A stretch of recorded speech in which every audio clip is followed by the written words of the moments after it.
छत्तीसगढ़ विधानसभा का 7वां बजट सत्र प्रश्नकाल से शुरू हुआ। कांग्रेस विधायक हर्षिता स्वामी बघेल ने डोंगरगढ़ जिला सहकारी बैंक शाखा भवन निर्माण में अतिक्रमण और निर्माण विलंब का मुद्दा उठाया। सहकारिता मंत्री केदार कश्यप ने कहा कि जमीन से अतिक्रमण हटाने पर कलेक्टर से चर्चा हो चुकी है और जल्द भवन बनाया जाएगा। पूर्व सीएम भूपेश बघेल ने सरकारी जमीन पर निजी लाभ का आरोप लगाया। विपक्ष ने संतोषजनक उत्तर न मिलने पर वॉकआउट किया। शून्यकाल में नेता प्रतिपक्ष डॉक्टर चरणदास महंत ने धान खरीदी घोटाले और सुरक्षा विफलता पर सरकार पर हमला किया। आपको बता दें कि छत्तीसगढ़ विधानसभा का 7वां बजट सत्र प्रश्नकाल से शुरू हुआ। वहीं कांग्रेस विधायक हर्षिता स्वामी बघेल ने डोंगरगढ़ जिला सहकारी बैंक शाखा निर्माण में अतिक्रमण और विनिर्माण विलंबन का मुद्दा उठाया है, जिसमें वॉकआउट कर उन्होंने शून्यकाल में नेता प्रतिपक्ष डॉक्टर चरणदास महंत ने धान खरीदी घोटाले और सुरक्षा विफलता पर सरकार पर हमला किया है। क्या कुछ विधानसभा में कहा गया, ये आपको सुनाते हैं। क्या मंत्री जी यह बताने की कष्ट करेंगे कि जिला सहकारी केंद्रीय बैंक राजनांदगांव शाखा द्वारा कितनी भूपाटक राशि कटाया गया था इस अतिक्रमण वाली जगह के लिए, और प्रक्रिया जब पूर्ण हो चुकी थी तो कितनी राशि का राशि पूर्ण पटाया गया है, इसका बताया जाए।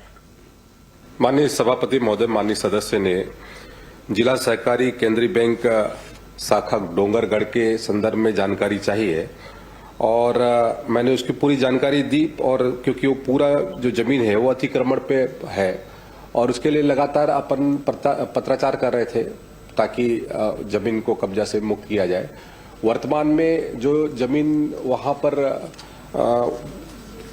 उपलब्धता की दृष्टि से हमारी कोशिश जारी है कि जल्द से जल्द ये जो भवन का निर्माण हो सके ताकि वहां के लोगों को सुविधा मिले। पूर्व में जो जमीन दिया गया था वो भी जो वहां पे अध्यक्ष रहे वो उनके ही जमीन के नजदीक में ही उनको कहते हैं वो किया गया था, तो वहां पर पार्किंग की सुविधा और बाकी सुविधाएं व्यवस्थित नहीं हो पा रही थी। तो इसके लिए भी हम लगातार चर्चा कर रहे हैं क्योंकि बैंक का मामला है, तो इसलिए वहां तत्काल उनको उनके सुविधा के हिसाब से वो जमीन उपलब्ध कराने का निर्णय भी कलेक्टर से चर्चा करके उसके संदर्भ में अलग जहां पर अच्छी जमीन हो इसके संदर्भ में चर्चा कर रहे हैं। सम्मानीय सभा, अतिक्रमण हटाएंगे, कब तक हटाएंगे? क्योंकि 2 साल हो गया, 2.5 साल हो गया, 2023 का मामला है, 26 से 3 साल हो गया।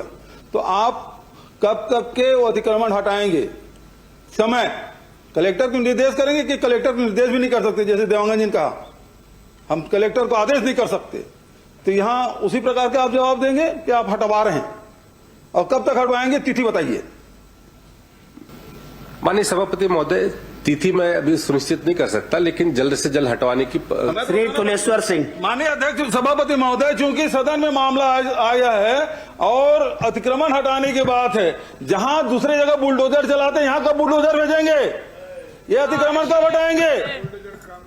यहां बुलडोजर नहीं चल रहा है, अफीम में कम से कम बुलडोजर चला है माननीय सभापति महोदय, लेकिन इसमें बुलडोजर कब चलेगा? माननीय सभापति महोदय, माननीय सभापति महोदय, बनाने के लिए जगह है, माननीय सभापति महोदय, किसानों के साथ अत्याचार करना बंद करो, बंद करो, बंद करो। मंत्री जी, संरक्षण अतिक्रमण कार्यों को संरक्षण देना बंद करिए आप, और इसके विरोध में हम बहिर्गमन कर रहे हैं। माननीय सभापति महोदय, अतिक्रमण हटाना होगा। भाई मुसवा जो बता रहे हो, पहले पीता है उसके बाद खाता है, तो कितना पिया है मुसवा यही बता दो, उसके बाद खाने में आना।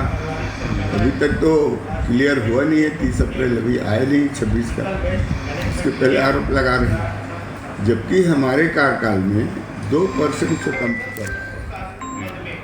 और उसके कार्यकाल का आप निकाल करके देख लो, पूर्व सरकार के कार्यकाल का, उसमें 4.5%, 2.5% और 4.5% से भी ज़्यादा सुखत आया है या गड़बड़ी हुआ है।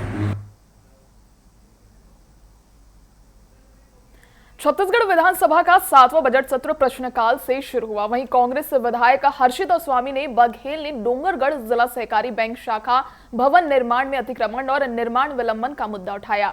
इस पर और अधिक जानकारी के लिए और न्यूज एडिटर मोहन तिवारी हमारे साथ जुड़ चुके हैं। मोहन जी, छत्तीसगढ़ विधानसभा के बजट सत्र की शुरुआत में ही डोंगरगढ़ जिला सहकारी बैंक भवन निर्माण और अतिक्रमण का मुद्दा उठाया गया। क्या ये मामला प्रशासनिक लापरवाही को दिखाता है या इसमें किसी तरह की राजनीति भी जुड़ी हुई है? देखिए, आज का जो पूरी कार्रवाई थी उसकी शुरुआत प्रश्नकाल से जब हुई तो 7वें दिन के इस प्रश्नकाल में 3 महत्वपूर्ण विभागों के सवाल लगाए गए थे, जिसमें मुख्यमंत्री से संबंधित विभागों के सवाल, वन मंत्री से संबंधित विभागों के सवाल और इसके अलावा जो राजस्व मंत्री हैं टंकराम वर्मा, उनसे संबंधित सवालों को आज प्रश्नकाल में मौका दिया गया, जिसमें कई मुद्दे जो राजस्व विभाग से संबंधित थे, वन में जलवायु परिवर्तन, वन की कटाई से संबंधित मामले थे। लेकिन एक मुद्दा जो सबसे अहम और काफी छाया रहा वो था कि शासकीय भूमि पर अवैध कब्जे का मामला, जो कि कांग्रेस की विधायक संगीता सिन्हा ने उठाया। ये राजस्व विभाग से संबंधित मामला था और बालोद की विधानसभा में शासकीय भूमि पर जो लोग अतिक्रमण करके बैठे हुए हैं, जिनकी शिकायत भी हुई है, उस पर कार्रवाई नहीं हुई है। प्रकरण दर्ज होने के बावजूद इस पर कार्रवाई नहीं होने को विपक्ष ने मुद्दा बनाया और इतना ज्यादा हंगामा हुआ, विवाद हुआ कि बाद में इस पूरे जवाब से असंतुष्ट होकर विपक्ष ने वॉकआउट करके भी विरोध जताया। तो जो 8 सवाल जो आज प्रश्नकाल में पूछने का विपक्ष को मौका मिला, उसमें सबसे महत्वपूर्ण सवाल जो कि हंगामेदार रहा वो राजस्व विभाग से संबंधित था और इसमें संगीता सिन्हा ने जो सवाल उठाया था उस पर विपक्ष ने वॉकआउट भी किया। इसके अलावा मुख्यमंत्री से संबंधित विभागों के सवाल के जवाब, जिसमें खनिज विभाग से संबंधित सवाल जो था, विधानसभा धरतीयों से संबंधित, जिसमें क्रेशर के जो अवैध उत्खनन की जांच मामला था वो बीजेपी विधायक ने उठाया। मुख्यमंत्री इससे उन्होंने सवाल किया, जांच की मांग की, तो वो मामला भी काफी दिलचस्प रहा क्योंकि सत्ता पक्ष के विधायक ही मुख्यमंत्री से मामले की जांच की मांग कर रहे थे।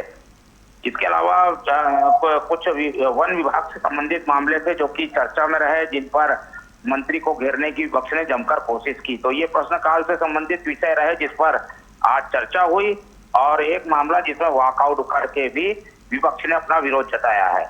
जी, मैं पूछना चाहूंगी मोहन जी की नेता प्रतिपक्ष चंद्रदास महंत ने शून्यकाल में धान खरीदी में 4,600 से 8,500 करोड़ रुपए के कथित घोटाले और सुरक्षा विफलता का भी मुद्दा उठाया। क्या आने वाले दिनों में ये बजट सत्र और मुद्दों को लेकर और ज्यादा गरमाने वाला है? बिल्कुल, देखिए, अभी प्रश्नकाल खत्म होने के बाद जो शून्यकाल आता है उसमें विपक्ष चाहता था कि सारे काम रोककर धान खरीदी की जो शॉर्टेज का मामला है, जिसमें कहा जा रहा था कि चूहों की वजह से धान का शॉर्टेज हो गया है, उसे विपक्ष एक बड़ा घोटाला बताते हुए चर्चा चाहता था। सारे काम चर्चा हो, ये मांग थी। शून्यकाल में इस पर जमकर तर्क भी विपक्ष के द्वारा रखे गए, लेकिन ये जो चर्चा है वो स्वीकार नहीं की गई और जब स्वीकार नहीं की गई तो भी हंगामा हुआ। विपक्ष ने गर्भगृह में जाकर प्रदर्शन किया, नारेबाजी हुई, कांग्रेस के 30 विधायकों को निलंबित भी कर दिया गया। तो धान खरीदी में जो गड़बड़ी का मसला है, जिसे बार बार विपक्ष उठा में भी उठा चर्चा की मांग की गई, हालांकि चर्चा नहीं हो पाई, लेकिन इस पर सरकार का जवाब जरूर आया कि अभी 31 मार्च के बाद ये स्पष्ट हो पाएगा कि धान की असली शॉर्टेज हुई कितनी है। शॉर्टेज को लेकर जरूर कई अलग अलग तथ्य रखे जा रहे हैं, लेकिन असली तथ्य अभी तब सामने आएगा अधिकृत रूप से जब 31 मार्च तक पूरे स्टॉक का मिलान होगा। इसलिए ये मुद्दे पर सरकार का जवाब जरूर आया, लेकिन विपक्ष इससे असंतुष्ट रहा और उसके बाद 2 महत्वपूर्ण ध्यानाकर्षण भी हुए हैं और अब अनुदान मांगों पर चर्चा हो रही है, जिसमें गृह विभाग की चर्चा फिलहाल शुरू हो गई है, जिसमें सत्ता पक्ष विपक्ष दोनों भाग ले रहे हैं और गृह विभाग से संबंधित जो मांगे हैं उस पर विपक्ष की आपत्तियां हैं, वो सारी बातें सदन में रखी जा रही है। जी, बहुत बहुत धन्यवाद मोहन जी जुड़ने के लिए और जानकारी साझा करने के लिए। बता दें, छत्तीसगढ़ विधानसभा का 7वां बजट सत्र प्रश्नकाल से शुरू हुआ। वहीं कांग्रेस विधायक हर्षिता स्वामी बघेल ने डोंगरगढ़ जिला सहकारी बैंक शाखा भवन निर्माण में अतिक्रमण और निर्माण विलंब का मुद्दा भी उठाया था। सहकारिता मंत्री केदार कश्यप ने कहा कि जमीन से अतिक्रमण हटाने पर कलेक्टर से चर्चा हो चुकी है और जल्द भवन बनाया जाएगा।